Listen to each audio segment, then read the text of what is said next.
সময়ের অভাবে ভালো করে ভিডিও করতে পারিয়েন না। অনেকদিন এগে ভিডিও করছি, এটা লাই আপনাগুলোকে শেয়ার করতে পারছি। আচ্ছা কি রান্না করছি, কি করছি সকালটাই এগুলি আপনাগুলোকে শেয়ার করবো। সকালবেলা ঘুমেতে উঠিয়ে ঘরটা ঝাড়ু দিয়ে মূলা কাটতাম বই গেছি, কারণ মাইয়া এগে ঘুমে থাকতে থাকতে এসব কাটাকুটি সারিয়ালাইতে হইব, নলে ইকে কেবল বইটা তার সামনে বারবার দৌড়াই আইয়ে যতক্ষণ ঘুমে থাকে ততক্ষণে শান্তি, নিজের মতো করে কামগুলি করিয়া লাইতাম। হয় এটা বলে অন্য কাম হরে করবো, তাই আগে কাটাকুটি করি রাই দিই, তারপর রান্না বান্না করবো আস্তে দিলে। আর আবার মূলার তরকারি ভালো লাগে না, আমি মূলা খাইতে পারি না। আই না খাইলে কি আর ঘরের মানুষ তো খাইবে, এটালে রাইনতে।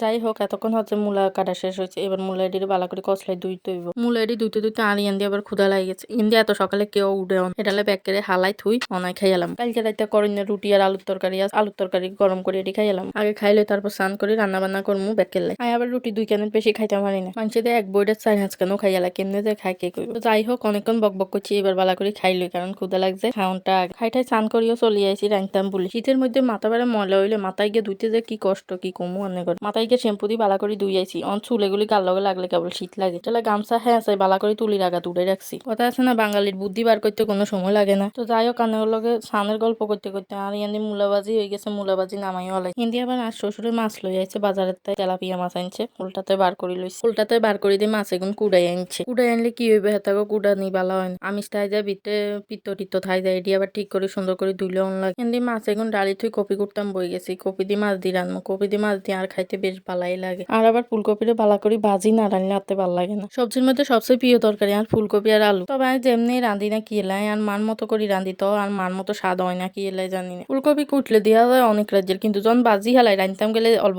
দূর হয়ে যায়, যখন করিয়াত লাগি যায়। অনেকে ফুলকপি অনেক রকম ভাবে রাঁধে, তবে আর ভাল লাগে না। আর বালা করে ভাজি না রান্না খাইতামে আর না ফুলকপির তরকারি। অনেকে ফুলকপি জলগালি রাঁধে, কিন্তু জলগালি রাঁধি লাভ হইব কি, জলগালি হালাইলে তো এটার ভিটামিনে চলে যায়, এটা খানে আর না খানে সমান হয়ে যায়। ফুলকপিত বলে গন্ধ লাগে, এটা লাই জল গালে আয়া আতে আরো ভাজি লইলে যে সুগ্রান বাড়ে, এই সুগ্রানে মনে করে ফুলকপি খাইয়া লাইতাম। যাই হোক যে যেমনি খাই তৃপ্তি আয়। ফুলকপি কাটা হয়ে গেছে, এবার আলু দুগা কাটি নমু, ফুলকপি দিয়ে আলু দিয়ে মাছ দিয়ে রানমু। আলু এগুন আছে নতুন আলু, এগুন একটু ঘষি লইলে চোখলা উঠে যায়, কিন্তু আরো ঘষি লইতে গেলে অনেক সময় লাগবে, এটা লাই চোখলা হালাই দিয়ে তাড়াতাড়ি লাই বলি। আলু এবং কাটা হইলে একসাথে আলু ফুলকপি মাছও দুই এলাম, আগে দিয়ে মাছ দুই নকই বারবার জল কাটতে শীতকালে বিরক্ত লাগে, এটা লাই বলে একসাথে দুমু। ফুলকপিরে বালা করে চাই চিন্তি দোন লাগে, কারণ ফুলকপির ভিতরে আবার হোক থাকে, এটা লাই বালা করে চাই চিন্তি কসলাই দুইয়ে একবার চকলাই গেলে খাওয়ান উঠে যাবো বোগের তাই। ফুলকপি দেওয়া হয়ে গেছে, এবার আলু গুলিলে দুইলমো, আলু দুইতে কোনো জামিলাই নেই। এবার মাছের গুন্ডে দুমো বালা করে দুইতে হইব। কচিনা বাজাতে কুড়ে আনলে হাতারা বালা করে কুড়ে নেই ইচ্ছা না, আমিষও হালাই না, মাছের কাংসা গুলিও হালাইতে না, কাংসাও হালাইতে হইব আমিষও হালাইতে হইব, আবার ভিতরে বালা করে সাউন্ড লাগবে। ভিতরে অনেক সময় পিত্ত থাকে, পিত্ত সয় আনলে কিন্তু মাছেরই আর খাওয়ান যায় না, তিতা হয়ে যায়। আর নতুন বিয়ে হয়েছে আর এত কিছু জানতাম না,